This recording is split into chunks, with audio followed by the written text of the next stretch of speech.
Who here likes pinball games? No one? Seriously? Well, I like pinball games. I like them so much that I'll even buy crappy demos on, like, the PC. Well, anyway, today we're taking a look at the first pinball game for a Nintendo home console, NES Pinball. And you can bet it's thrilling too because there's an explosion on the cover. Michael Bay would be proud.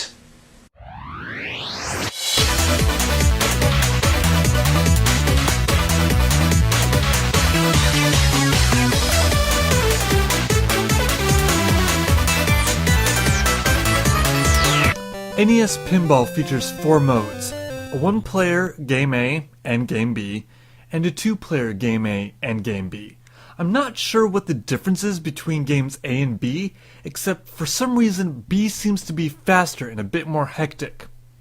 The pinball board itself is broken in half, with a top part and a bottom part, each with their own set of paddles.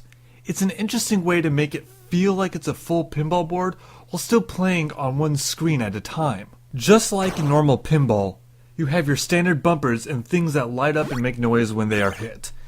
There are also other things you can roll over to change the picture of, like 3 chickens near the bottom, or a row of cards you need to try to flip over to make a royal flush, or whatever it is you do in card games.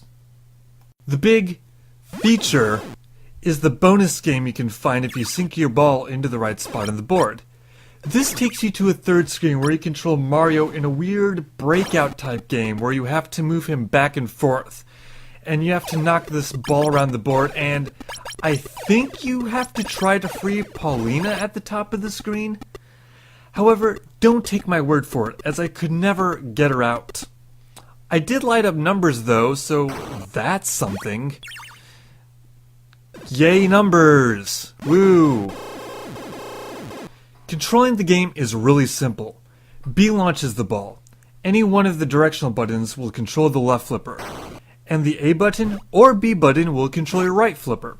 Some people may find the right timing needed to execute good pinball moves, but for the most part you will rely heavily on luck, so I really hope luck is on your side when playing this game. As one of the launch titles for the NES, the game is okay. If you like arcade-type games or pinball games, it's a fun little game. However, I wouldn't bet on it holding your attention for too long if you play by yourself.